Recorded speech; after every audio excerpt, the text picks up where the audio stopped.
Hello friends, नमस्कार। आइए बात करते हैं बैंकिंग लोकपाल पर। बैंकिंग ओम्बुड्समैन जिसकी शुरुआत 1995 में भारत सरकार और आरबीआई द्वारा किया गया।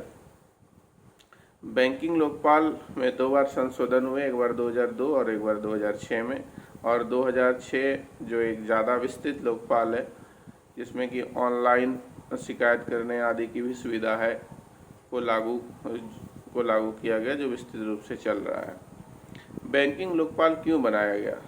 तो बैंक से संबंधित, बैंक के जो है से संबंधित जो शिकायतें होती हैं, बैंक के कामकाज को लेकर जो शिकायतें होती हैं, जैसे कि अगर किसी ग्राहक को कोई समस्या है, चाहे वो लोन से संबंधित हो, चाहे बचत खाता खोलने बंद करने, चाहे पैसा निकालने, चाहे चेक क्लियरिंग आदि से संबंधित कोई समस्या हो, जिसका कि उसने बैंक में शिकायत भी किया हो लेकिन उसका समाधान अगर उसको नहीं मिला हो, तो ऐसी समस्याओं के समाधान के लिए बैंकिंग लोकपाल को बनाया गया है।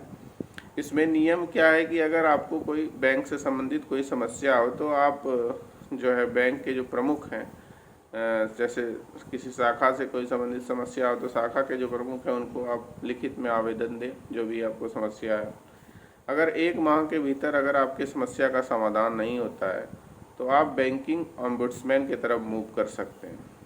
ये बैंकिंग ओम्बुड्समैन, बैंकिंग लोकपाल जो वो फ्री ऑफ कॉस्ट है, इसमें आपको कोई पैसा नहीं लगना है। लेकिन इसमें शर्त ये है कि आपकी जो शिकायत है वो 1 साल के अंदर आपको दर्ज करना है बैंकिंग लोकपाल में, तभी आपकी शिकायत पर कार्रवाई होगी। अब ये जो है, अगर आपने कोई शिकायत की और बैंकिंग लोकपाल ने कोई डिसीजन दिया, अगर वो आपके फेवर में आया या आपके अगेंस्ट आया, और या फिर आप बैंकिंग लोकपाल के डिसीजन से सेटिस्फाई नहीं हैं, तो फिर आप इसमें आगे भी मूव कर सकते हैं। और इसके लिए एक अपीलेट बॉडी बनाई गई है आरबीआई के डिप्टी गवर्नर के चेयरमैनशिप में। मतलब वो जो है प्रमुख होते हैं और उन्हीं के अंडर में एक ये अपीलेट बॉडी बनाई गई है, जहाँ पर कि आप बैंकिंग लोकपाल से जो आपको रिजल्ट मिला है, अगर आप उससे सेटिस्फाई नहीं है तो आगे वहाँ आप शिकायत कर सकते हैं। बैंकिंग लोकपाल से क्या फ़ायदे हैं? बैंकिंग लोकपाल से ये फ़ायदे हैं कि बैंक अपने काम को बहुत ही सही तरीके से करने की कोशिश करेगी, क्योंकि जो भी ग्राहक संबंधित शिकायतें हैं वो अगर बैंक रिजॉल्व नहीं करेगी तो वो सीधे बैंकिंग लोकपाल के ऊपर लोकपाल के पास जाएगा। इसका मतलब बैंक को ये लगेगा कि हमारे ऊपर भी जो एक बॉडी है जो कि हमारे कामकाज को देख रही है। तो इस तरह से सर्विस जो है, कस्टमर सर्विस जो है वो ज़्यादा इम्प्रूव होगी बैंकों में। इसी कारण से बैंकिंग लोकपाल को बनाया गया है।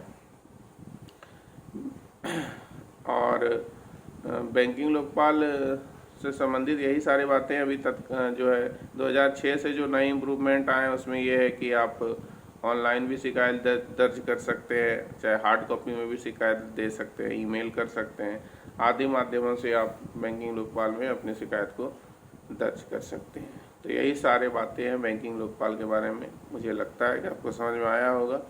अगर कहीं कोई डाउट हो तो आप नीचे कमेंट सेक्शन में पूछ सकते हैं।